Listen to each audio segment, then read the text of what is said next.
Welcome to With Thunder's Applause, a podcast where two friends get together and talk about the ideas and events that will shape our uncertain future. I am your host, Steve, along with my co-host and producer, Zach. What is up, my friend? Getting better from the sick, but other than that, been sitting around the house for about 4 days. Yeah, you kind of sound like shit. And so we put off, it was also a holiday yesterday, so I had my kids in the house being all fucking crazy and shit. So we postponed our Monday stream.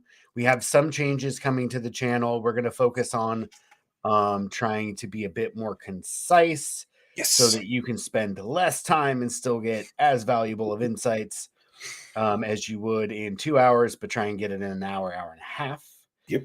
We're also doing a lot longer form Monday show, which is what we're doing today. And we're going to just keep doing the Thursday news headlines, 3 or 4 news headlines in about an hour and a half, and discuss some of the current events that are happening. I'm going to be out of town for a couple weeks, so we're going to be on hiatus. I'll talk with you offline, my friend, about potentially maybe doing something in my absence. Yeah, I'm going to try to bring out some shorter clips and some shorts to try and get us on the algorithms. Yeah, get some there. YouTube shorts, some clever rants and shit. I love it. Great. Okay, so today's topic is community response and individual response to crises or disasters. We've talked a lot about disasters. We've also talked a bit about the energy picture. I'm in several prepper spaces online, and it seems to be fairly common both in the content of the creators, but also in the comment threads, that people think that power outages are going to create pandemonium. And so I kind of want to push back against that, specifically because of a particular comment thread and a tendency for folks to think the worst of others when disaster strikes that we need to come together. And a lot of evidence shows that without prior planning or preparation or training, folks actually do come out to support other folks in times of crisis. You have something up here. Do you want to start us off? Yeah, that's just actually no. Was that a PG&E thing? Yeah, it's the PG&E thing. Sure. Just because we are basically in a state where there's like 3 power companies that control everything. PG&E is the one that affects the both of us, and they basically have really bad infrastructure. So much so that they have decided to implement planned outages whenever wind conditions get bad, and it might knock something over and spark, and then next thing you know, you have a human-induced wildfire. They call it a wildfire. That seems kind of wrong because it's their bad infrastructure that made it, but we'll go with it. And basically it's just, this is them explaining it, and really it breaks down to, they monitor the weather, they will look for windy conditions or things like that, or like very dry conditions, and then tell people, hey, things are dry when or windy, and then when it gets closer to where they're gonna have to shut out, they'll tell you again. That's this over here. And then finally they're just like, hey, we have to give public safety warnings per like California law, more or less now. And then they shut off the power. And I don't think we've had any here. We had several unplanned power outages here, but nothing that was planned. And then I've heard they're usually less than a few hours, because they're aware that the stuff in your fridge and freezer isn't going to last very long. And so they'll go ahead and try to keep them short. And then they get the weather all clear notification, and they estimate when it'll be restored, because it's not as integrated as a lot of people might think. There's not some guy sitting in a lone room, and who pushes a button, everything comes back up. You got to send people out to the different uh, power generation and then power distribution areas in order to get power back on, and then they'll let everyone know when the power is restored. And this is the dystopian hellscape that California gets to live in because we have a very centralized power grid rather than a decentralized power grid. Um, there's a little talk about them setting up microgrids, but it's very prohibitively expensive and tends to go towards the most wealthy neighborhoods. Interesting. Yeah. So I have been subject to these power shutoffs. Huh? Fortunately, like the grid is broken down into sections. Hmm. It just so happens that like they widened the road back around like 99, 2000 and buried all the utilities. Right. And then all of the infill development behind us is all operating on buried utilities. It's now standard. Hmm. Um, and so I guess our section is able to stay live. Hmm. I'm not sure where the connections are and how it's like segregated so that you can turn off power around us, but not us. Right. Um, but yeah, these public safety power shutoffs are really kind of I mean, it's basically we have to deal with power outages because the for-profit entity that manages the electric grid Yeah. and delivery, they purchase wholesale, produced electricity generally, and then distribute it and sell it. And they have chosen, like most companies, like you see with the rail company, right? Norfolk Southern and that East Palestine derailment, and the airline industry not having the maintainers or staff. All of this is because government policy has prioritized or incentivized, rather, uh, that companies take their profits and do share buybacks, Right. which inflates the share price, which is generally part of a compensation package for executives, but also shares are owned by various mutual funds and other investment groups. Um, and so it makes the stock market look like it's doing great, but Right. really it's the Right. companies are not maintaining their infrastructure. And so, yeah, go It's ahead. almost as though you shouldn't trust a utility that everyone needs, for their lives to a for-profit company. Yeah, absolutely, 100%. Maybe we could have like a longer discussion about nationalization and or like how that might look. Because Right. I remain skeptical of like large centralized bureaucracies. But when Hmm. you talk about things like microgrids, Yeah. um, I absolutely think that you can just have like dozens or hundreds just in the state of California of like municipal or like regional or community electric grids. Yes. And A they can make municipal the electric grid. decision how to purchase electricity. And then, even, in a rural part of the state where people tend to be more conservative, they're democratically managing it. And so that kind of mistrust of large bureaucracies Hmm. is kind of like let that is lessened because you can actively participate in the process, run for Yeah. the local utility board, right, as an elected position. And then they can also see the numbers. So they can be like, oh, actually, as we discussed last week, natural gas tends to be pretty cheap, but solar is actually pretty cheap too. Right. Let's and it's expensive for us to buy it, but we could look forward and maybe build our own and finance our own production infrastructure for our utility rather than relying on private suppliers at wholesale price. Right. And a lot of the insecurity that we have is because the electric companies are hostile to smaller grids, whether it is a wind farm or just, on-house solar.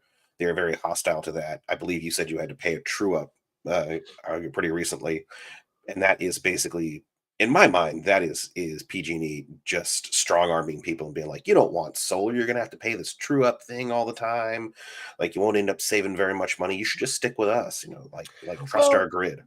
I am a grid tied PV system, Yeah. and I do not have a large enough system to meet my current consumption. Hmm. My idea was to reduce my consumption to meet my solar system, Right. and things change.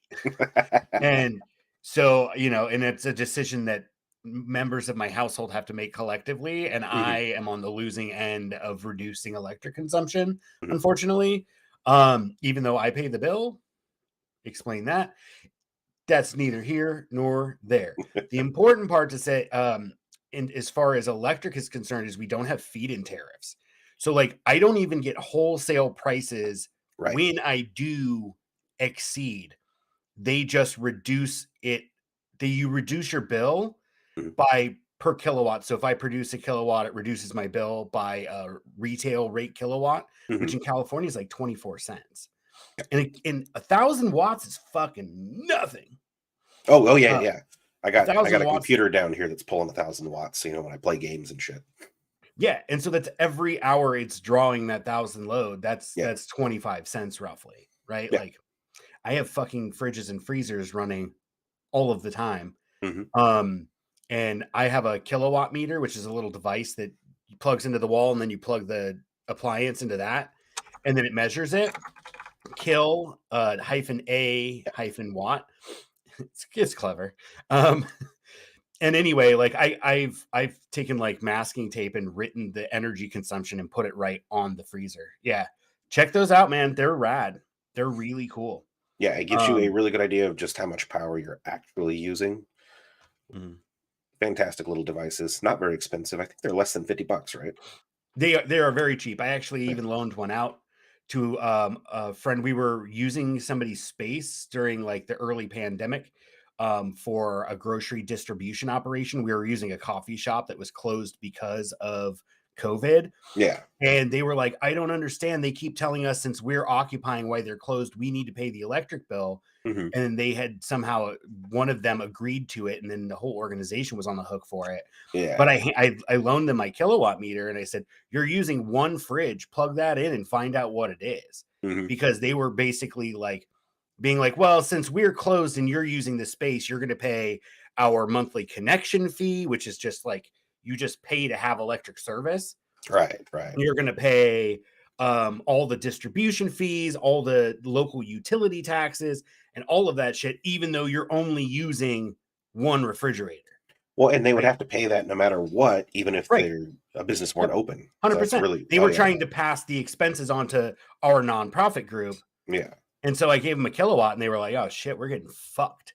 Like we're using like 7, $8 worth of electricity, you know, calculated, right? Because you run it for a couple days just so you kind Yeah. of get like an average over the days and you're able to extrapolate that out. So their extrapolation, they were paying less than $10 worth of electricity.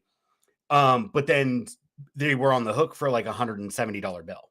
Mhm. So it kind of I created friction with my little kilowatt meter by allowing people to see how much the things they're using are consuming. Yeah. But at any rate, let's not get stuck on this too much. The Nope. important part is that PG&E will do these power shutoffs because they're not investing in their infrastructure.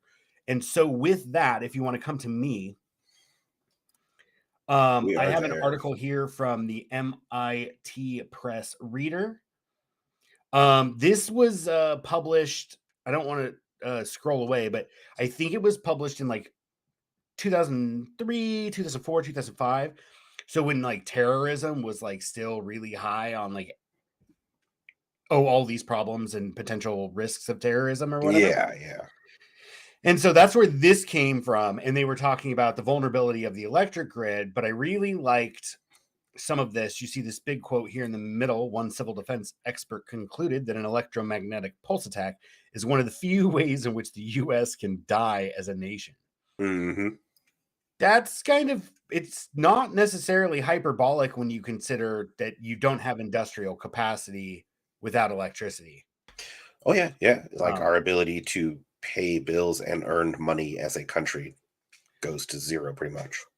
right. And even like when you think of like things that utilize heat, like steel and stuff like that, they have cutting machines and ventilation machines and Mhm. all sorts of other stuff that's using electricity.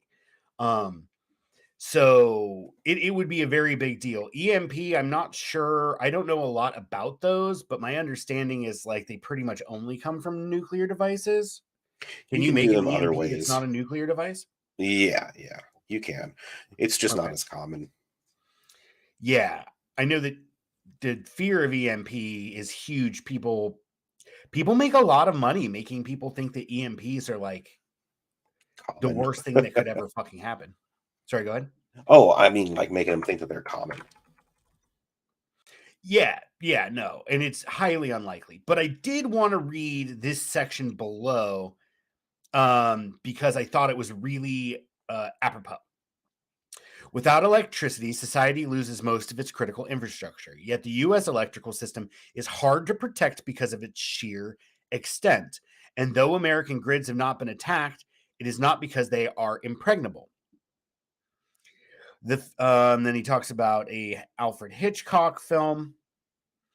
Um, Nevertheless, in the popular imagination, a blackout can have dire consequences, leading to a spectacular unrest or social collapse. Joseph Convitz, an expert on crisis management, has called this, quote, the myth of terrible vulnerability, end quote, depicting catastrophes that are out of control while ignoring the human ability to improvise solutions and cope with hardships. With worst case scenarios, popular films and novels depict the electrical system as an ideal terrorist target.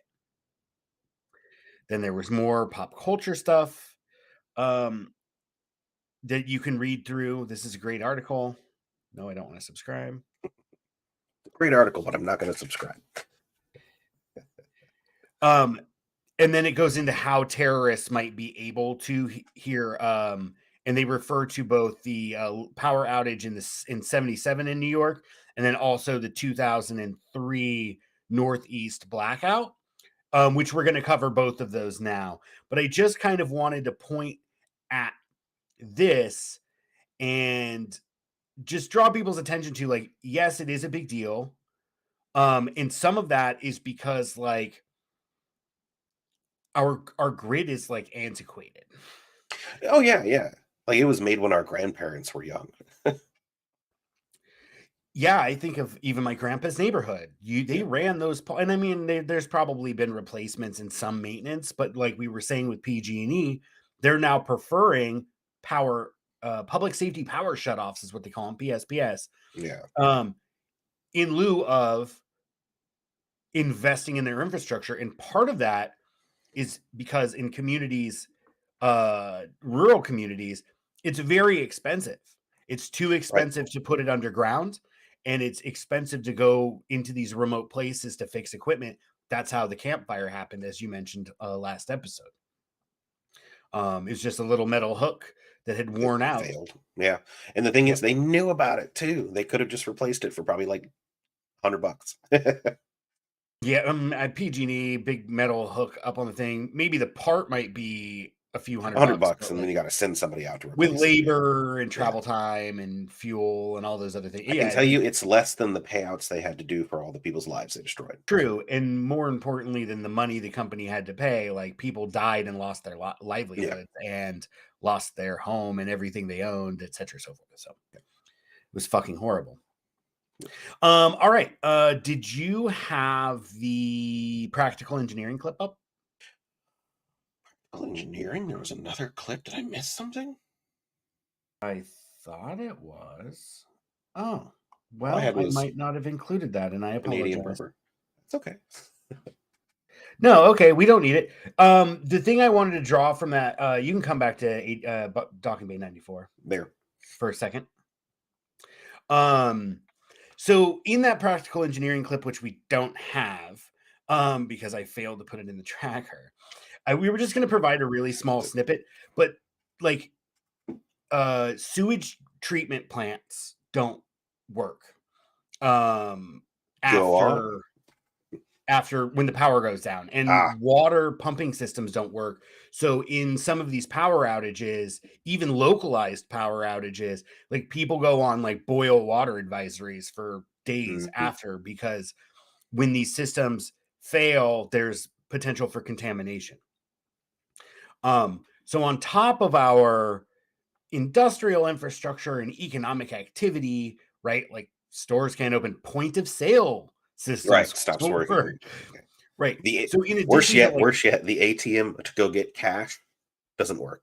doesn't work, So you right? better have some cash on hand. The fridges and freezers, at the gas station fail or Yeah. don't run, and so your Red Bull gets warm. Mm. Um, I cannot drink warm Red Bull. Riot. riot. Um, no, but seriously, I thought that was interesting, and I didn't want to show a lot of his stuff because he's got like 3 million subs, and I'm always paranoid of copyright strikes.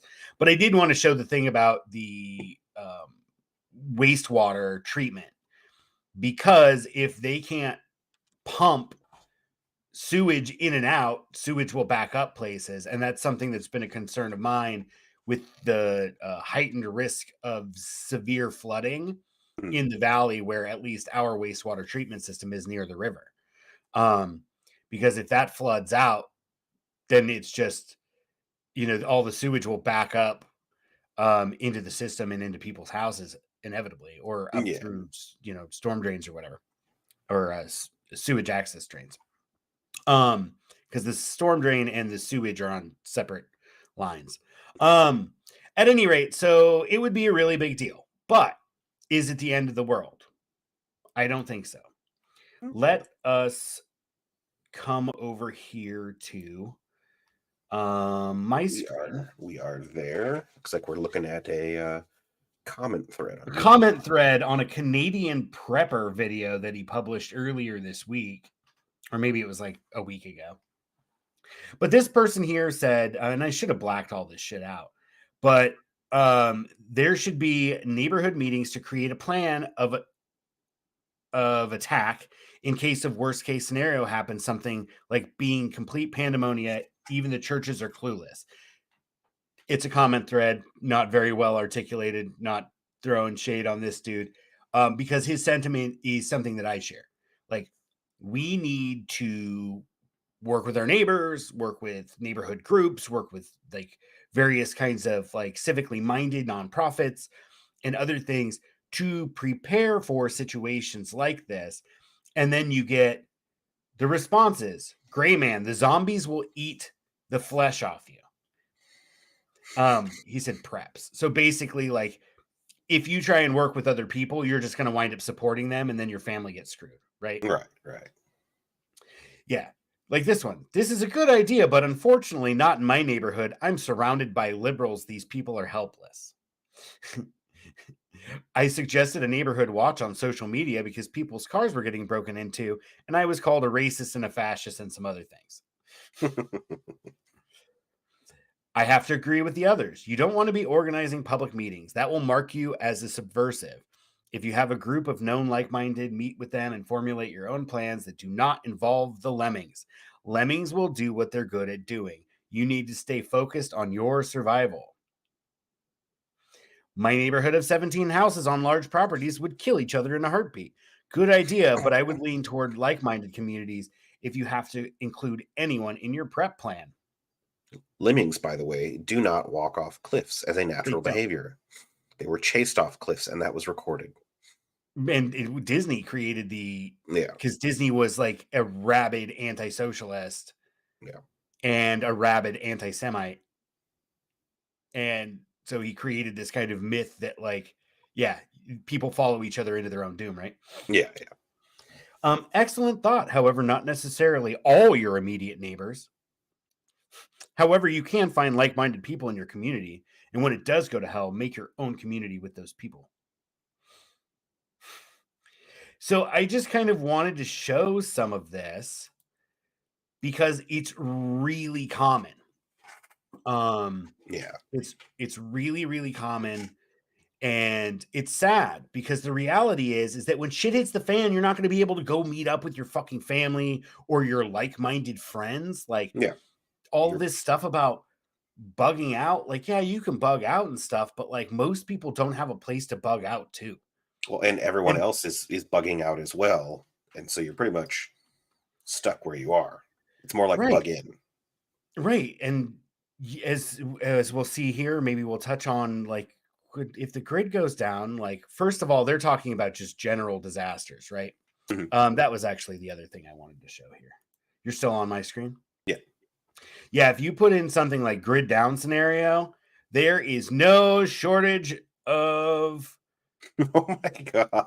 No shortage of I actually was gonna pull an infographic show clip, but that guy is so rabidly pro-Ukraine propaganda, like he spews uh pro-Ukraine propaganda and encourages the US to escalate to World War III because Russia is the orange Yeah. man, the new orange man, right?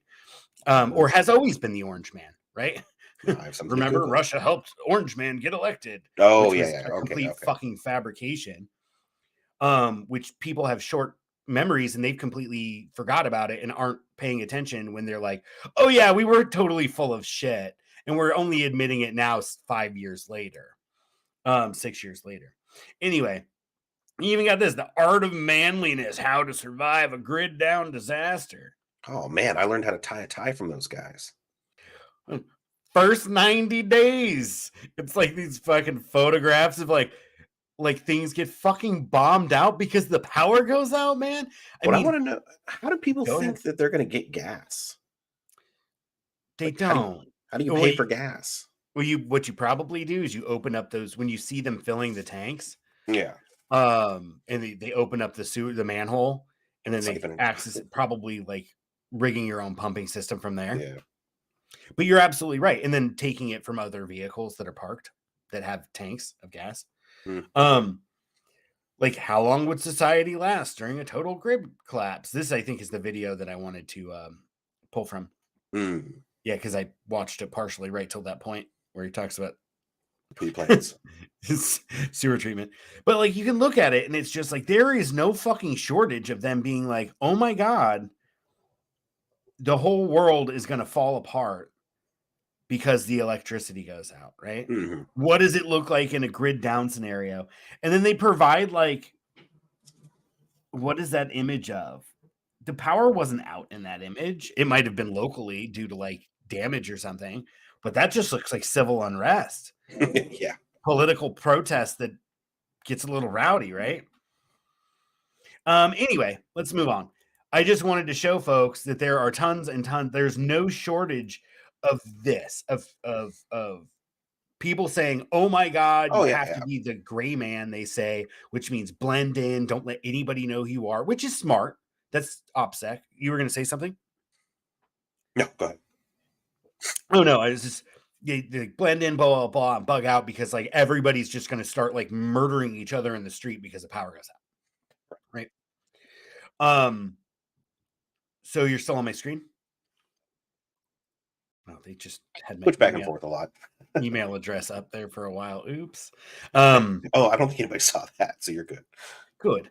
Anyway, I wanted to talk about this outage in 1977 in New York City. It was only 25 hours, led to looting. Okay. Yeah, And this is the thing, right? They say, oh, the power goes out, everybody's going to loot. And so you can point and be like, oh, here's an example of this happening. right. But correlation is not causation. And that's a hasty generalization to take a single example and extrapolate that and be like, well, the power is out more places. So multiply that, right? Right. Um, and I don't really want to read through all of this, but there was a number of things that happened that led to kind of like a perfect storm for this to be kind of as bad as it was, which I don't actually know exactly how bad. I wasn't able to find any figures on like totals of property damage or injuries or loss of life, right? Like it was mostly looting. Yeah. And so And it was within actually in poorer neighborhoods. oh yeah, you just skipped ahead. Or did you just read that? I read the article. Oh, great. Yeah, which was the point really I wanted to get at, right? So there was a nationwide black, or sorry, an area blackout in New York City. There was quite a bit of looting. Most of it was along a few commercial strips in a few neighborhoods, which happened to just be super poor neighborhoods. And remember what was happening in 1977?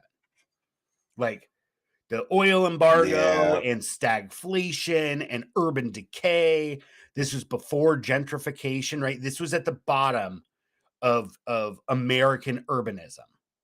There wasn't a city in America that was like a fucking Doing hat great. Yeah. Yeah, a happy, safe place, right? I do believe in the article it mentions that New York City had almost had to declare bankruptcy a couple years prior to this. Yes, Yeah. exactly. And so part of the other perfect storm, so you had national economic conditions and urban conditions in decay for more than a decade, a couple decades. And this was kind of almost rock bottom Oh yeah. for American urbanism. Employment uncertainty in this region. It sounded pretty bad. Oh yeah, 100%. But then you had the city almost declared bankruptcy and had to fire a bunch of cops. And I am not one for cops, but they weren't able to respond. So not only was it contained to very poor neighborhoods within this broader context of like economic stagnation and decline, right? In Mhm. American cities, in particular New York City. This 1970s New York City is the fucking Gotham of like the DC universe, Yeah. right? Like when you watch like Joaquin Phoenix's The Joker, like that's when that's or even the Tim Burton Batman, right? That is the time period, right? That's represented is this Right. bottom of urban decay. Sorry, go ahead. I just agree. Yeah.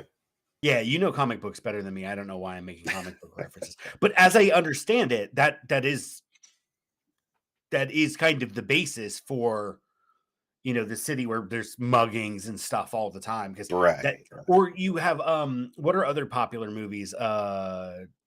What's that fucking The super popular movies. movie? The Warriors or like Oh yeah. Yeah. you have kind of like a lot of this like pop culture stuff that explored that time period in cities as being like you Roving get street fucking stabbed gangs. on the train on your way home. And I've Yeah. Yeah. been in New York on the subway system late at night, and you occasionally kind of see some sus shit, but like I never once worried about getting stabbed. And it's not like there was graffiti all over the cars and Right. stations. Right. What was that? Did you hear that? No, did a nuke go off? What's that? So did a nuke go off? No, I didn't see a flash of light, but it's really windy and it sounded like something just came crashing, tumbling down. I have no idea. Oh, I will check it in a minute. It's not the end of the world. I didn't see a flash in the sky, so we're probably fine. it honestly sounded like some stuff on the back porch flipped over or something. Mhm. I'll have to go check. At any rate, yeah. So one of the reasons in again the economic stagnation, New York City almost had to declare bankruptcy, and also you had these communications outages and all this other stuff, traffic lights out. So officers responding or being called in couldn't necessarily get to where where they're supposed to be. So they were just ordered to report to the nearest place, right? And so you kind of had this maldistribution, if that's maybe the right word, Yeah, um, works. uh, of police assets. So you have very poor neighborhoods, very isolated along a couple commercial corridors in poor, economically depressed neighborhoods. And you have then also police being other places because the power went out. And you had a perfect storm. And I could not find any data on how many people died or were injured. So I want to contrast that to the 2003 blackout. You're still with me? Are you looking for data while I scroll? Yeah.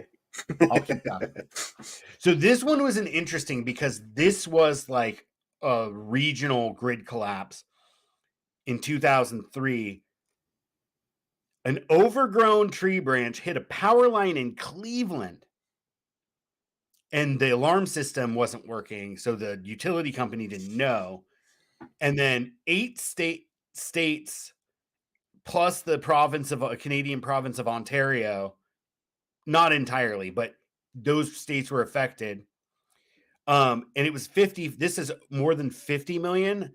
I saw figures somewhere that it said around 55 million people lost power. And it wasn't the 25 hours. This is 30. I read other places that power wasn't completely restored for like 36 or more.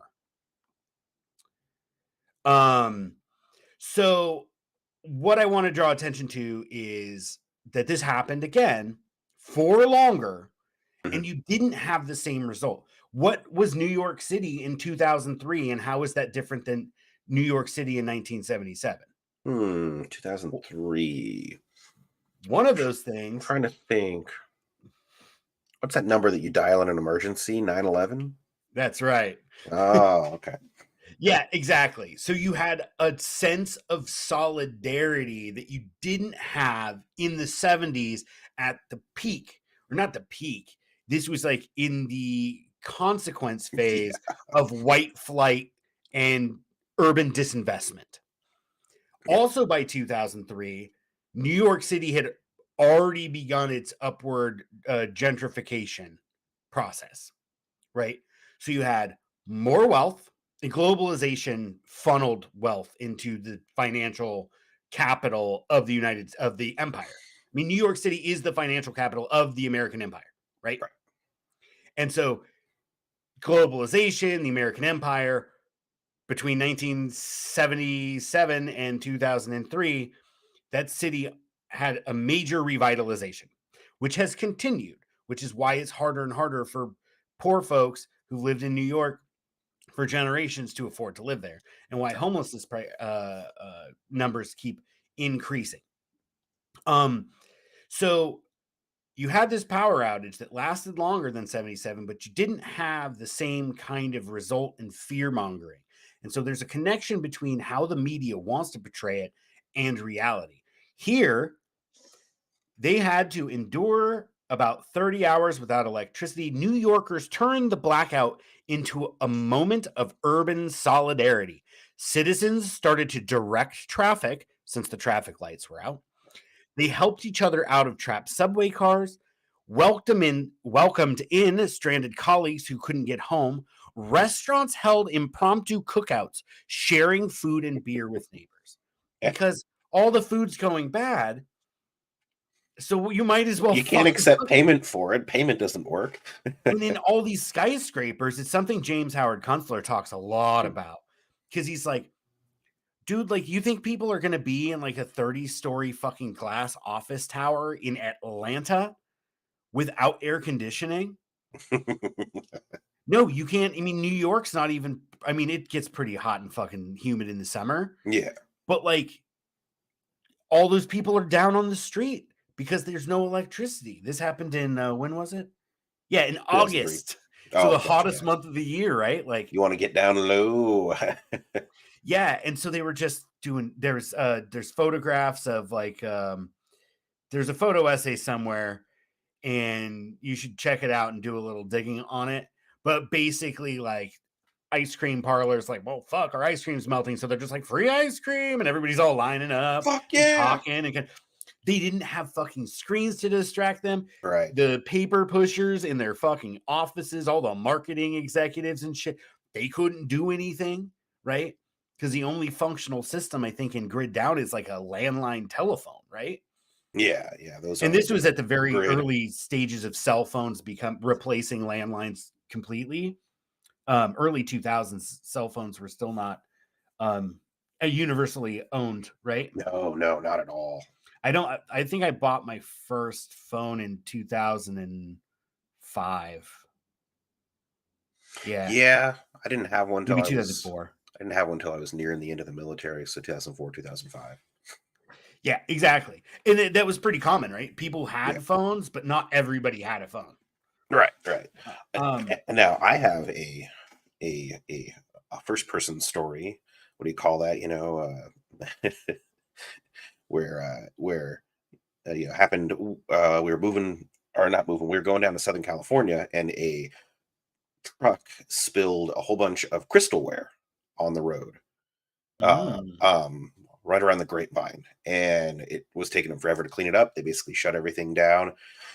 People were frustrated, of course, but like my dad comes back and he's got like hot dogs and ice cream. We're like, "Where did you get hot dogs and ice cream?" He's like, "Ah, the guy over there, was going to a cookout. He knew everything was going to go bad, so he just, found put it up, started cooking the hot dogs, and he had a bunch of ice cream. So here you go." that's the sort of shit that happens. You're just like, well, make the best of a word or bad situation. And then I did briefly look it up. There were 1,616 damaged stores, 1,037 fires, including 14 multiple alarm fires, uh, and damage was estimated to be modern day equivalent of 1.47 billion. There was only Oh, one death, yeah. and So it it was was a homicide. primarily property damage. Yeah, and it was a homicide that probably would have happened eventually anyway. They were just taking advantage of the blackout. Yeah, are you still on my screen or no? I am still on your screen. Yeah, yeah. Yeah, so people could see why you were talking. That was a good, Yep. great story. Thanks for contributing. And you're right. Like, yeah, so it wasn't really violent in the proper sense of violence, Yeah. right? And so when folks are like, "Oh, grid down, it's going to be fucking crazy," don't trust anybody. Don't talk to your neighbors Right. because they'll kill you.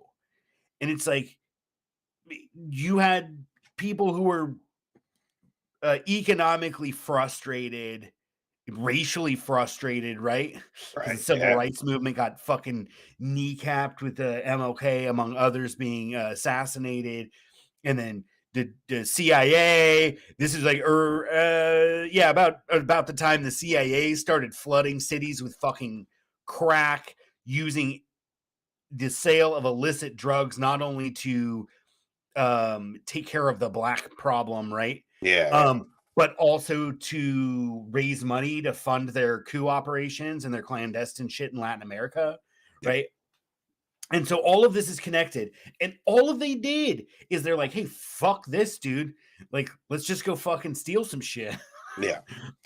And yeah, $1 billion is a lot. Is that what a billion in It inflation was. adjusted, or in Yeah. That. $77? No. It was 300,077,000. So Okay, so adjusted to 1.5 billion about.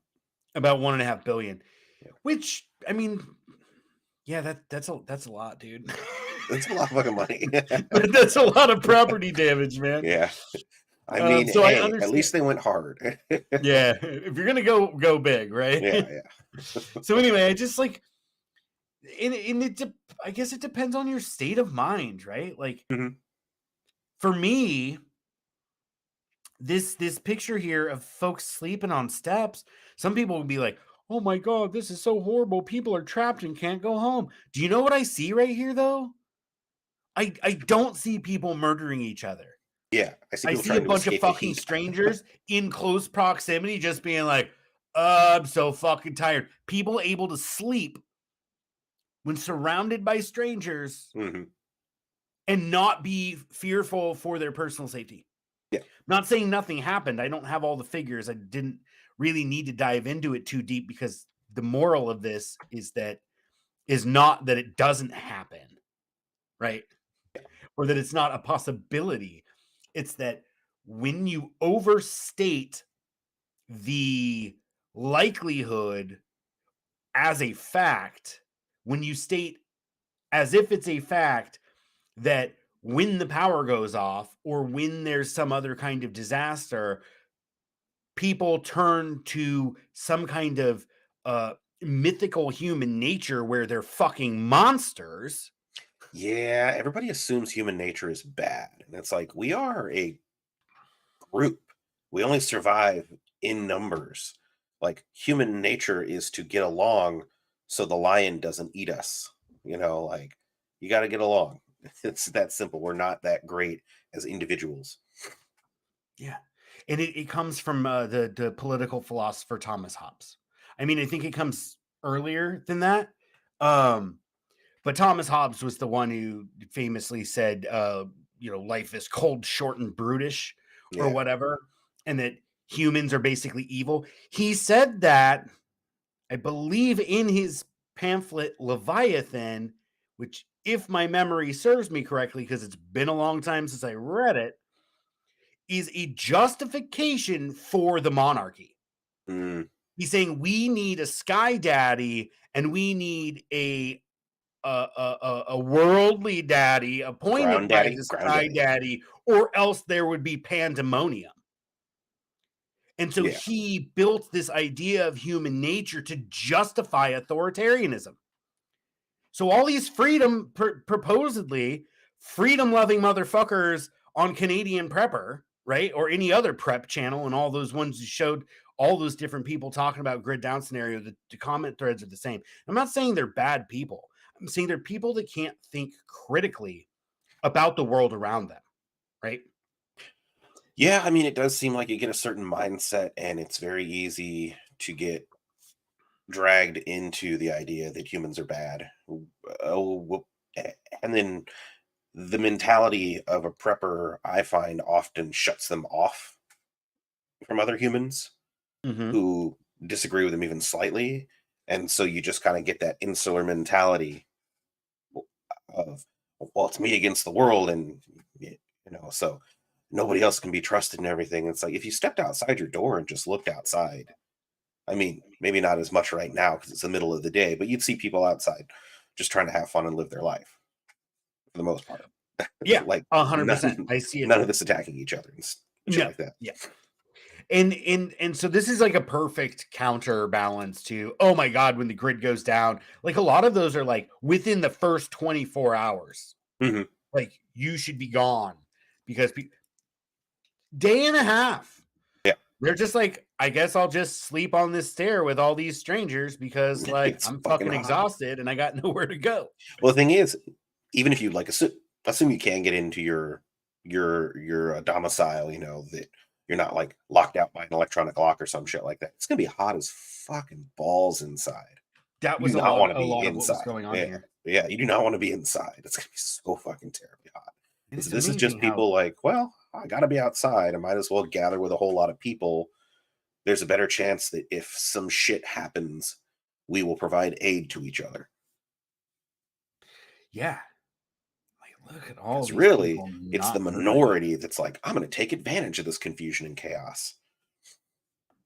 I'll tell you what, though, seeing all these people not attacking each other is Mhm. great, but it also gives me an intense amount of anxiety.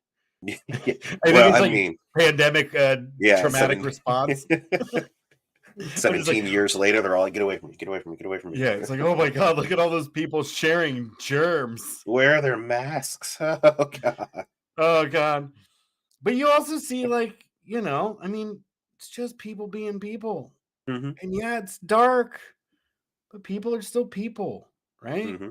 I I thought it actually was, think that looks pretty cool. I thought it was pretty funny reading through one of them. It was like, and you could actually see the Milky Way in the sky. It's like, yeah, it's easy to forget Yeah. that shit exists when you live in a city and never leave.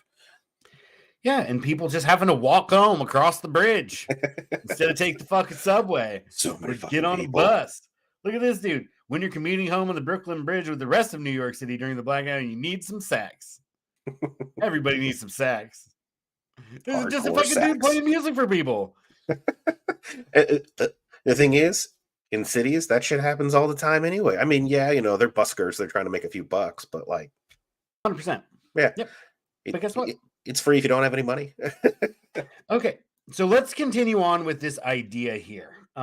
This is a Stanford Social Innovation Review, which is like a journal.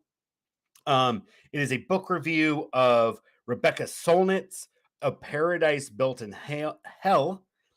Full disclosure, it's been a book I've wanted to read for a very, very long time, and I have not got around to reading it. But I did want to point out that there is fairly rigorous. In fact, some of the book reviews on this, when I was on Goodreads and on Amazon, Mhm. a lot of the reviews were like, I was really looking forward to this, but this is like so academic in its Mm, approach that it's not fun to read. ah. Can you And zoom so in a I'm like, bit? well, that to me is good if it's academically rigorous. Yeah, I could see that. But you're right. I kind of want to read something that's like has a good narrative, like is it Tell has me a a story. flowing narrative, right? Yeah, yeah. Yeah. So let's just read a little bit here. Can you zoom in Earthquake. just a little bit? What's that? Zoom in. Zoom in, yeah, a little bit. That's pretty good. Close this box. There, thank you. Yes, You hate my boxes. I hate your Okay. boxes. They keep popping up. The subtitle of the book, A Paradise Built in Hell, The Extraordinary Communities That Arise in Disaster. Again, by Hmm. Rebecca Solnit. Earthquakes, hurricanes, and other disasters are terrible. Pain and suffering abounding, lives and homes destroyed. Rebecca Solnit's brilliant new book documents and explains the other side of disasters, how they often sweep away the barriers that isolate people from each other under normal times, inspiring the better angels of our nature that President Abraham Lincoln evoked in our nation's darkest days. Solnitz, A Paradise Built in Hell, investigates the social consequences of five major disasters: the 1906 San Francisco earthquake, the gargantuan 1917 explosion in Halifax, Nova Scotia, the devastating 1985 Mexico City quake, Lower Manhattan after the 9/11 terror attacks, and Hurricane Katrina's 2005 deluge of New Orleans. Each case study provides a thick description of what surviving residents themselves understood to be a temporary utopian society naturally arising in the midst of casualties, disorientation, homelessness, and great loss of all kinds. Do you have any thoughts before I read the next paragraph? Um, no, I mean, I've seen it to be true, so it's good to see that people are writing it down.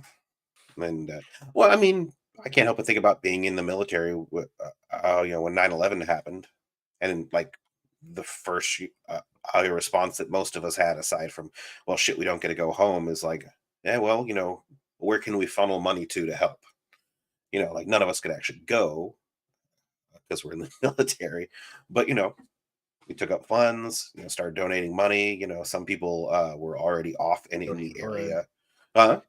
Donating blood. Yeah, yeah, blood and all that stuff. Exactly. Yeah, yeah. So, I mean, You remember yeah. those boots, firefighter boots? No, what about them? Oh no, there was just like a massive fundraising campaign after Oh, 9/11 where filling the all the boots. yeah, local fire Yeah, departments, volunteer fire companies, and municipal fire companies yeah, yeah, all just like set up tables at like markets and other things and just had like a big boot. And that was the whole like kind of thing that unified all the fundraising drives was yeah. that I they do remember that. collected the money in a boot. Yeah. Yeah. At any rate, let me continue. And I'll just finish with this paragraph here. Solnit tells many poignant stories of altruism, courage, and compassionate social action. In 1906 San Francisco, for example, we meet Amelia Hosshauser, a middle class woman who fed thousands of people in her makeshift Mitzvah Cafe. While throughout the city, soup kitchens, shelters, and relief projects emerged from collective human spirit as if spontaneously from the ruins. The quake led William James, then visiting at Stanford University, to realize that fierce collective action in the public interest can be the quote moral equivalent of war, end quote. Meanwhile, Brigadier General Frederick Funston, commanding officer at the Presidio military base, marched troops into the city with instructions to shoot the unlicked mob, orders that tragically some soldiers carried out. Dorothy Day, experiencing the quake as a child, went on to devote her life to recreating systems of social service for the hungry and poor, staffed by Catholic worker volunteers. So, like you're familiar with the Catholic worker movement, right? No. Oh man, so fucking cool! Holy shit, it is windy. Sorry, it's just like The sky is falling. it doesn't get this windy that often. It's like very, very windy. And it's a cold front too. It's the front end of a storm that's gonna last like 2 weeks and is gonna be like fucking frigid. Ooh. It's our second winter, right? Yeah. California is notorious for like, oh, it's like the nights are in like the 50s and the days are in like the low 70s, and you're like, oh, this is fucking awesome. I love it. And then it's like, haha, just kidding. Daytime highs in the 40s, lows below freezing. Yeah. Bastards. At any rate, Catholic worker movement, radical fucking social movement. Just kind of really kind of with Jesus on the ground with the lepers and the poor and you're right, like Yeah. Doing what? really what we think of Christians is the Catholic worker movement, Yeah. or what Christians should be, right? There you Not the go. ones that are like, I'm gonna drive a roll call, motherfucker, just Yeah. the way Jesus intended. That way I can bring about the end of days and get to heaven quicker. Yeah, in the apocalypse cults, right, Yeah. of evangelicalism. It's fucking crazy. At any rate, this is the point I wanted to make. I really like these examples. I mean, even after the campfire, right? You had a lot of Yeah. people. There were people picking up other people who they didn't know and just like, hey, come on, let's like get in the car. Like if people got stuck or got run off the road or whatever, they pick them up. Okay, cool. People got we were some of the first on the grounds at the myself and some comrades at a vacant lot next to the Walmart. Of course, everybody went to the Walmart. Um, Not everybody, but a lot of people. Yeah. And we were there and we were just setting it up, and there was just an outpouring of support over the next week. There's just people from everywhere, bringing donations, coming to check. Nurses got off work on their shift and then came over there to just like walk around and do like health checks, like, hey, how you feeling? Do you have any headaches? Or, are you drinking enough water? Even, just interacting with them and talking about their health. Like, hey, do you need a mask? Like, this smoke is really bad and it will hurt you and give you Yeah. headaches and body aches and all these other things, plus, increased cancer risk, right? Yeah. That we all have from breathing that shit. Just like the people in this Ohio train thing, right? Oh, Like, we're all they have just it getting so much fucking worse. poisoned. Um, and so anyway, there was just people who just came after work or whatever and brought whatever skills they had and came. Some people just came down there and like talked to people and played song, like, hey, how are you feeling today? Like, I'm really sorry this is all fucked up. Like, can I play you a song? Yeah, I mean, never underestimate the value of just compassion. It won't get your Oh, house back, but it'll do a lot of good for your soul. yeah, I'm gonna actually, I forgot that they talk about Hobbes here, so I'm just gonna read one more paragraph, I think. Yeah. Okay. Thomas Hobbes remains a political theorist to be reckoned with, but I will never read Hobbes the same way again. Breaking down Hobbes's conception of a supposedly natural, quote, war of all against all, end quote, Solnit's empiricism demonstrates that the neighborhood societies of cooperation and mutual aid arise precisely when the official institutions of sovereign authority have broken down, leaving no one to help the wounded or traumatized, except for other survivors, neighbors, and health providers. And that's the example I just gave, where they're just like making sure people are drinking enough water and Yeah, asking if they need, you know, uh, they need to be connected with like a therapist or whatever, right? yeah. Deal with It's trauma. almost like we know what needs to be done intuitively, but by putting a government and a bureaucracy in place, we assume that they're going to do the right thing, and so we just stand back and let the government that we elected do what it's supposed to do, even if it's not doing what needs to be done. And then the moment that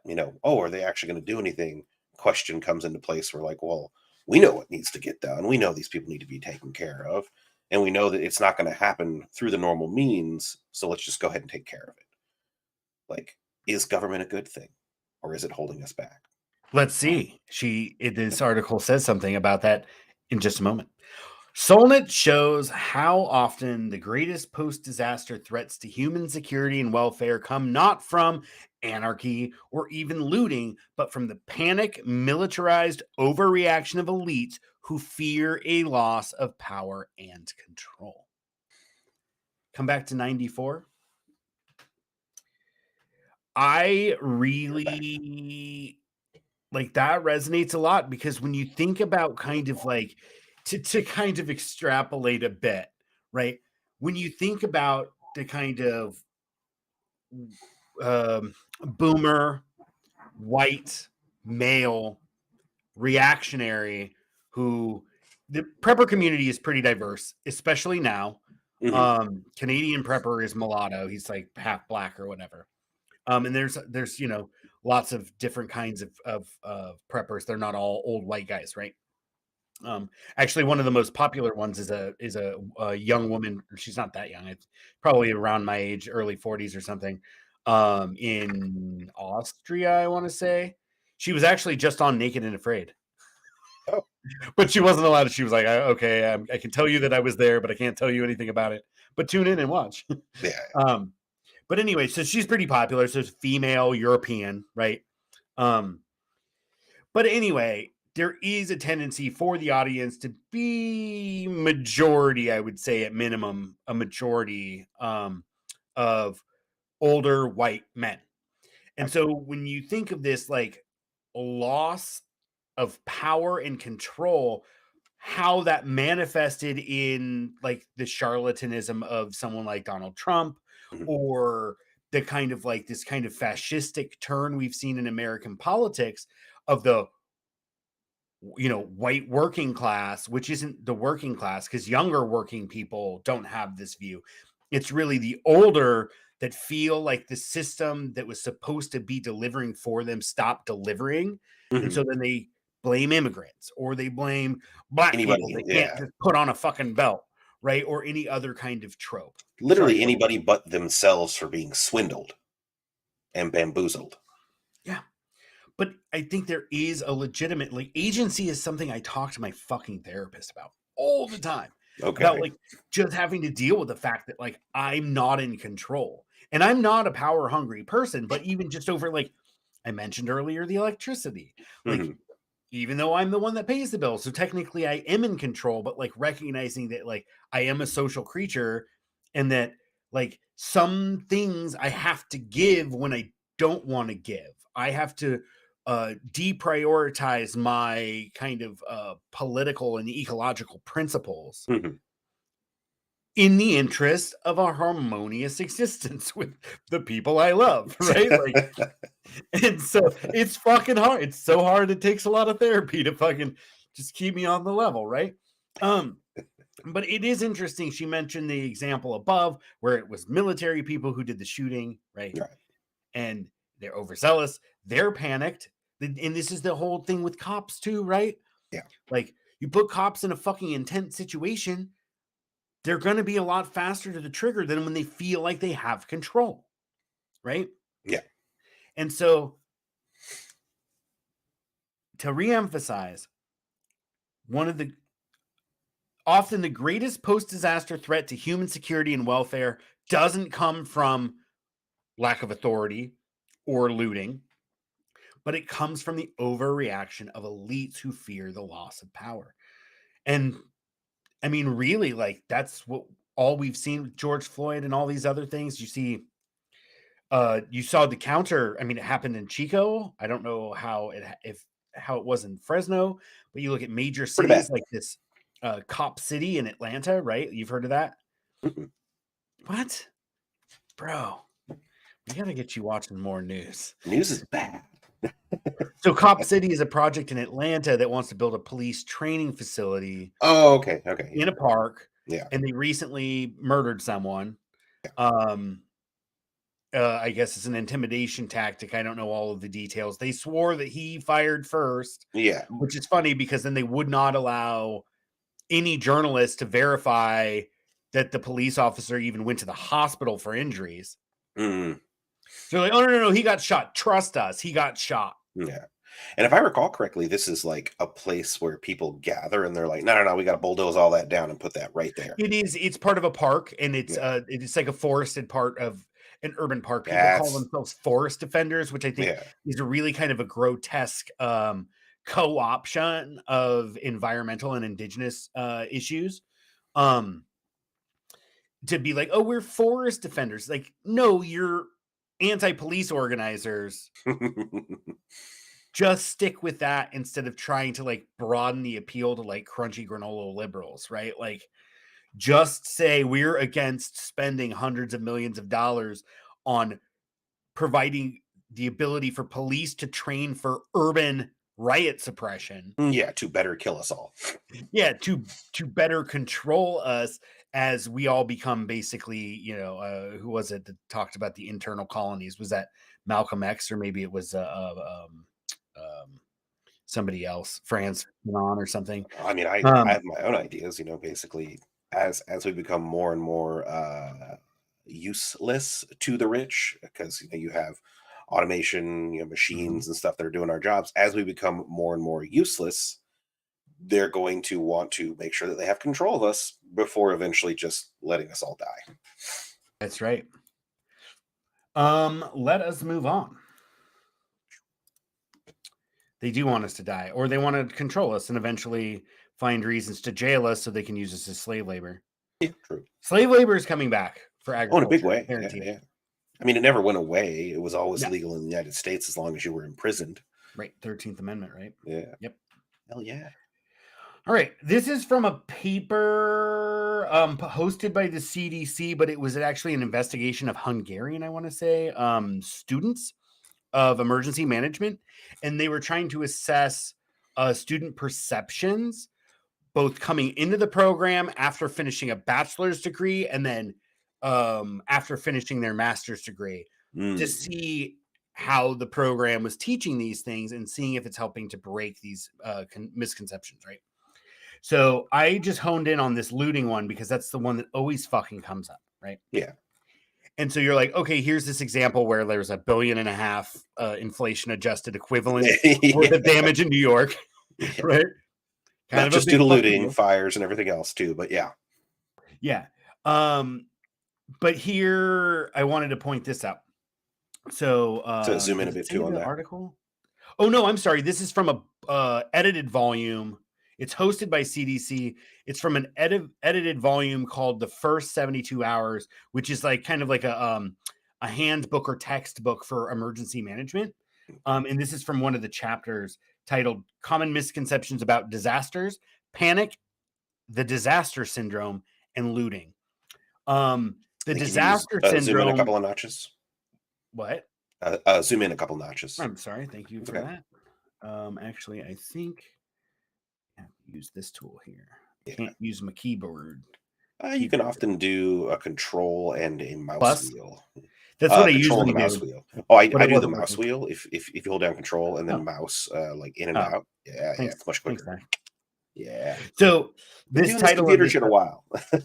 the title of this, the disaster syndrome, refers to paralysis, right? Like something bad happens, and so there's this kind of misconception that like people are just like deers in a headlight kind of a thing. Yeah, yeah. And earlier in this book chapter, he's like, no, it's fucking none of the evidence really. Like, does it happen? Yes, but like not in the way that we should expect this as the general response. The general response is like we saw in Syria after a big ass earthquake. What do people do? Oh shit, this person's trying to fucking unbury their child who's buried in rubble. And I just happen to be in a car that now can't go anywhere because there's fucking shit everywhere. I'm going to get out of my car and go help him try and get his kid. Right. Yeah. And so that it's not after experiencing intense trauma that you just like, it's the fight or flight, right? Like your freeze. And it doesn't even have You to freeze. be on a large scale like that. We had a woman who fell down and broke her wrist at work. Mhm. And you had some people who just immediately were like, I'm going to go get ice because I can't think of anything else, but they were at least doing something. And then you had other people who were like, okay, cool. I am already, I know she doesn't have the money to pay for a ride in an ambulance. So I'm getting my car ready, like you have disappeared out the door, said I'm getting my car. Like everybody just kind of jumped into action. And it's not an earthquake, but it's a disaster for that, person. Sure. And I find that people tend to know what needs to be done. Yeah, man. So let me read some of this. The looting misconception. Another common belief is that disasters are usually accompanied by increases in antisocial activity, such as looting, price gouging, traffic violations, and violence. Even when looting is not actually observed, the fact is often attributed to the extraordinary security measures that have been taken rather than the fact that such behavior is inherently uncommon. The police did it. Sometimes what is thought to be looting may actually be salvage of disaster victims' property by friends or relatives unknown to those observing this activity. Except in civil disorders and riots, increased criminal activity is uncommon in U.S. disasters. Generally, the amount of donated goods far exceeds that which would be looted. When looting does occur, it's usually carried out by outsiders rather than members of the impacted community. And then, because this is kind of a textbook for emergency management people, Mhm. provides a bunch of examples. So, San Francisco Bay Area, 1989. Yeah, We've talked about Loma Prieta before. we have, yes. Only a few dozen. Sorry, go ahead. I said we have, yes.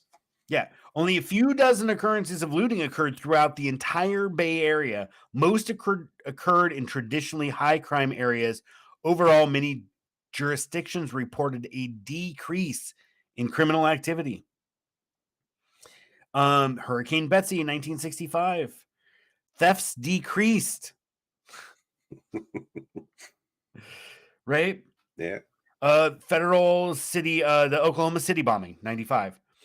Overall criminal activity decreased. No looting was reported despite the fact the blast destroyed shop windows and doors, leaving them open to passersby. People evacuated nearby banks so rapidly they left money on the counters and not a penny was taken. Wow. Crime rates throughout the city fell sharply after the 9/11 attacks. Yeah. So the fear of widespread looting at the same time has its own consequences. For example, one reason people refuse to evacuate is to protect their property. It's also ironic that security measures undertaken to prevent looting can prevent residents from salvaging property that is exposed to the elements by the disaster. Finally, overzealous police and security guards managing roadblocks set up to keep out looters sometimes prevent entry of legitimate disaster response personnel. Oh yeah. Again, cops causing problems. Go ahead. Hmm.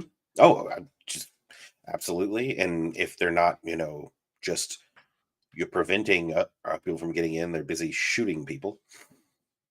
Yeah. And again, they provide examples to back it up Hmm. with a footnote, right? Let's go to Ontario, Canada, 1985. Police roadblocks went up so quickly and were so carefully guarded, some of the medical staff had trouble getting to the hospital. Tornado. Sorry. Yeah, yeah. It says right there, tornado. Hurricane Elena. 3 hospitals and 19 nursing homes had to evacuate a total of 2,071 patients, volunteers, and off-duty nursing home staff. So it's like, you're not getting paid that much, but you're like, fuck, I know these people. I Yeah. spend my working day with these fucking old people. I'm going to go in on my day off to help them.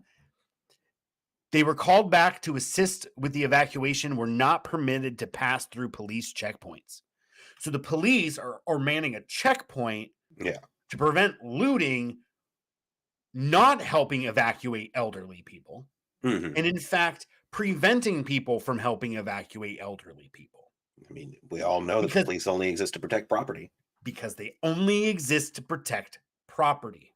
Yep. Move that so it's kind of the background ghost screen kind of obscures it, but you can kind of see it, kind of like the Predator, right?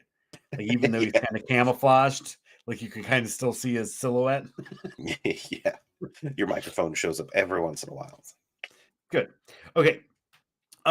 Here, terrorist attack, World Trade Center. Police security lines impeded hospitals from transferring stable patients to nearby long-term care and mental health facilities and transporting discharged patients or getting family members to pick them up in order to make room for anticipated disaster victims.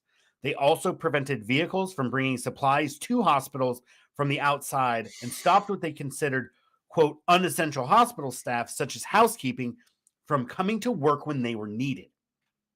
Again, because the function of the police and the elites who the police work on their behalf is to maintain a sense of control, Hmm. right? A sense of power that comes with control, right? And we see a half a dozen examples, yet again, of them actually making things harder because they're focused on control and maintenance of power than they Yep. are on facilitating a response to a disaster. This was not intended to be like a all cops are bastards segment, but like it inevitably sneaks its way in. Know what I mean? I absolutely do. Yeah. I mean, it makes sense. Like the number of times that I've seen police, directing traffic when them directing traffic would have been exceedingly helpful borders on two that I can actually think of. Yeah. I It's- think when we had what they're calling supercells, but there was like a thunderstorm and it fucking dropped a ton of water. It dropped 3 to 5 inches in like 4 hours, which is a lot of rain anywhere. But when you're in California, like that's an obscene amount of rain. There were police that were in the most flooded areas yeah. telling people to turn around, not, hey, go up. And if you take this route, you can get around this if you're going up that way. Yeah. They're Yeah. just like, turn around, right? Like, and go where? They were preventing people from driving through flooded because the storm drain system got overwhelmed by that Yeah. much water. And where I'm in, we had virtually no standing water anywhere where there's soil, right? Yeah, yeah.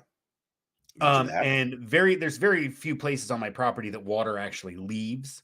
Mhm, Um, and there was no flooding in the street, but like half a mile down the road where like everything is blacktop, mhm. it was all fucking flooded. Oh, yeah, yeah. And even the streets behind us, where again, it's like either it's concrete on the sidewalk and the driveway apron, or it's asphalt in the street, right? Those places flooded. Up Yep. here, where in my little pocket neighborhood, most of our space is not paved. We didn't have a problem with that much water. Yeah. Um, at any rate, this is the you're still on me. Yeah. Cool. This is the last article, and this is the one that I thought I was looking at before. Not the book chapter, but the one. It's a National University of Public Service in Hungary, and they were looking at these various students. But the important part of this is I wanted to look at this little chart here of some of the myths and misconceptions that they were assessing the students had to determine if their program was being effective in like teaching them, right? Published in 2007 in Pre-Hospital and Disaster Medicine, conducted in the US and Italy. So myth, disasters are truly exceptional. Reality, nope, they're pretty normal, right? Yep. And there's a whole bunch of these, and I highly recommend you check out the show notes and look at this stuff. So that you can see for yourself. The article itself is kind of like it's more about education and less about disasters, Yeah, but yeah. this is pretty good. Here, this is the previous book chapter said they called it the what the hell was it? The disaster syndrome, and that's what this number five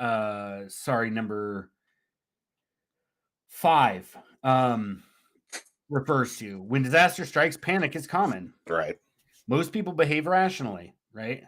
Or after disaster has struck, survivors tend to be dazed and apathetic. Survivors start to rebuild rapidly, and activism is way more common than fatalism. This is so-called therapeutic community. If Definitely you're saw looking that in New for terms. Orleans. Yeah. Yeah, I mean, do you? No, you weren't with me in April. You only came with me in the summer, right? Yeah. Okay, yeah. So when we went in April and we went uptown, I forget the name of the neighborhood, like near the university, the Garden District, I want to say. Mhm. And there was a guy who gave us a ride. Like he basically paid for our cab. Like he's like, "Oh, I'm going that way anyway." And we're like, "Oh Nice. shit." He's like, "Ride with me. Let's talk." Cuz he was there and he was just super fucking nice and he was so grateful that we were there like rebuild even though like we only worked for like half the time, the other half we were just fucking Enjoying New Orleans. drunk. It's fucking New Orleans. It's totally Yeah. expected for you to drink heavily.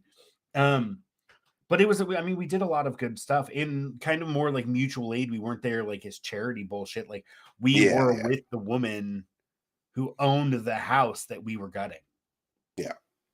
right? So yeah, that therapeutic community kind of aspect is, I think, pretty. Even in worst case scenarios, 15 to 30% of victims, only 15 to 30% show passive or dazed reactions. Mhm. And then you go on and on and on. Disease epidemics are almost inevitable. Well, basic surveillance and healthcare is enough to stop most epidemics.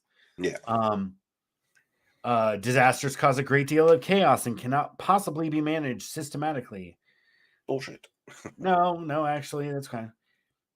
Any kind of aid and relief is useful after disaster, providing it is supplied quickly. Hasty and ill-considered relief initiatives tend to create chaos. Only certain types of assistance, goods, and services will be required. Not all useful resources that existed in the area before the disaster will be destroyed. Donation of unusable materials or manpower consumes resources of organizations and accommodation that could be more profitably used to reduce the toll of the disaster. This is something I learned firsthand after the campfire. Yeah. I probably spent 2 fucking days trying to manage donations that we didn't need, and no one, like, there were some people going, like, some people coming by, but, like, most people didn't wanna, like, rifle through tables full of fucking other people's shit they wanted to get rid of, right? And Yeah. I mean, that's ultimately what it was, like, some of I the mean, stuff you're yeah, like, for the most part. because it's like a bag with, "Oh, here's some clothes," and then there's some, like, random ass, like, children's toys and stuff in the bag, Yeah. and you're like, so this is just like a Goodwill pile that you're like, "Oh, there was a fire, I'm gonna go donate it there." Now I Like, gotta get rid of this somehow. they Thanks. and actually one of the local nonprofits had to rent, like, fucking, like, tractor trailers Yeah. and load it up, um, and I think they might have been affiliated with the Salvation Army, so it just wound up being distroed to their thrift stores, Yeah. you know? Um, Unburied dead bodies constitute a health hazard. That was another one that triggered this memory of this cab ride we had in New Orleans, Mhm. because he gave us a copy of a book called One Dead in Attic, which was Okay. something scrawled on a house, as they went Oh, door to yeah, door yeah, yeah. checking. And it was kind of a hastily written thing by a journalist at the Times Picayune, but it was pretty decent, like first hand kind of accounting of stuff. And a lot of the pictures and stuff you saw, they just literally like took a fucking blanket, brought the body out to the sidewalk, put a blanket over it, and then stacked fucking rocks so that all the dogs and shit wouldn't fuck with the body. Um, so not exactly a massive human health hazard, right? Um, yeah, this to emphasize and kind of bring us to our closing here. Mhm. Myth: disasters usually give rise to widespread spontaneous manifestations of antisocial behavior. Reality: generally, they are characterized by great social solidarity, generosity, and self sacrifice, perhaps even heroism. I mean, that says it all. So, if you actually go into the literature where people talk about disasters and think about disasters, you find that more often than not, people work really well together. Yeah. And so we have this fantasy that a grid down scenario is going to create monsters. And I hope that we've successfully pushed back against that. That no, actually, we have several examples of grids going down. And where there are problems like $1.5 billion inflation adjusted dollars worth of damage in New York and the blackout in 77 are very, very context specific. A Yes. perfect storm. And even then, one homicide. Yeah. Did you see any data on just like injuries? No, but Okay. it didn't sound like there was a whole lot. This is, this is sprained wrist from fucking punching glass or something. Yeah, I don't know. Punched a cop. Broke I my mean, there were wrist. no cops around. Yeah. Not saying that cops are good. Obviously, another thing we showed today is that cops tend to get in the way and create problems, because their job is to maintain order, and uh, the projection of elite power or the facade of power in a situation that's pretty evokes feelings of powerlessness, right? Ooh, 550 injured police officers. You're back on 94, right? Yeah. Cool. So I can stop sharing altogether. All cops are bastards. You saw that. Oh I yeah, that's flashed. not on the main screen. No, I flashed to it briefly and then went back. That's fair enough. Yeah. So anyway, today we discussed grid down, how popular the idea of a grid down scenario is in the doom and gloom circles, right? Prepper Mhm. circles. Um, and then we talked about, I mean, grid down being a big deal, but then we also provided examples of how the grid going down does not necessarily mean pandemonium. And in fact, most of the literature regarding disaster response shows that like looting is generally fairly limited, as we kind of discovered through some of our inquiry here. Um, but also that it's not only rare, but in fact, it's generally that people come together to help solve problems, Mhm. or they're at least indifferent to each other as they're sleeping on the library steps or sleeping outside of the train station or whatever, right? Yeah. And so, and then we talked about, Paradise Built in Hell. So the central narrative here is that, hey, grid goes down. Yeah, it's kind of a big deal, but guess what? Like, it's not going to mean that people start murdering each other.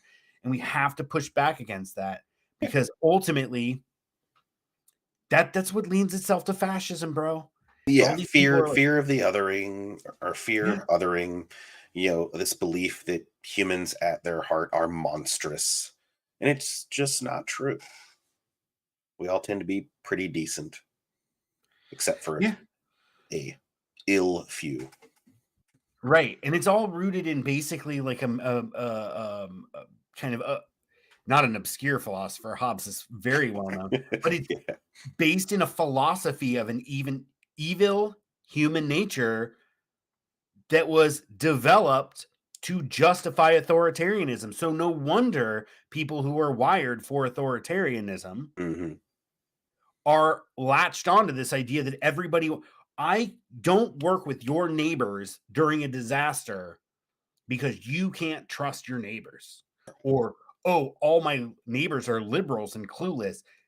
Guarantee that guy doesn't talk to his neighbors and Just probably knows that thank one of you. his liberal, clueless Yeah. neighbors is like a wilderness fucking first aid expert Yeah. or No, thank you some for other bringing thing. that up. Like, because that is, I think, one of the worst things is that we don't talk to our neighbors. And like, I constantly astonish Rachel when I do go talk to the neighbors. And you know what happened the other day? Right after Valentine's Day, one of them, they sell like little tchotchkes and stuff around all the holidays. And I hear a ring at the doorbell, and she's like, "Oh, hey, we had an extra one of these. Were you interested?" And it's a vase with some roses and ferns and stuff like that. And I was like, "Yeah, that'd be great. Thank you so much. Rachel loved that." And took it, set it down into the kitchen. Like, these are the people that you have as neighbors. These are the monsters that you have trying to give you the shit they don't need anymore. Ah, it's terrible. And then I got a neighbor, right next door, and talked to him at the post office because our post office boxes out here at the apartment kept getting broken into, and so now we have to go down to the post office. And he just happened to be there at the same time. We talked for like an hour. It's like, again, my neighbors are all monsters, and I can't stand them. Just go talk to your fucking neighbors, people. You'll enjoy it.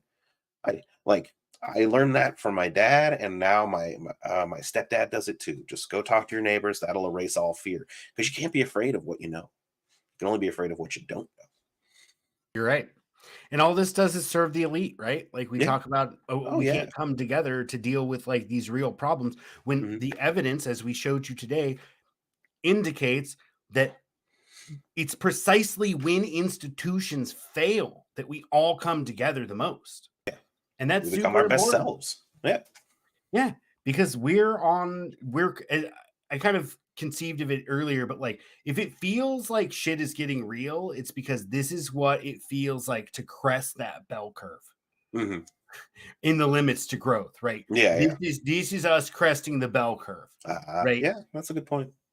And so it's really important to recognize that like human beings not only naturally gravitate towards solidarity and mutual aid, um but to push back against this authoritarian or fascistic framing of disaster that you need to protect your own. And I'm not saying be flippant about it. Like, I own firearms, I think about security regularly, Hmm.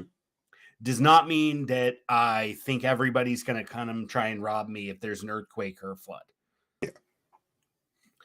At any rate, we talk about these things because we got to be the vanguard for a just and equitable future based on solidarity, um, and repurposing and retooling our world for the one that comes after. And when liberty dies, it dies.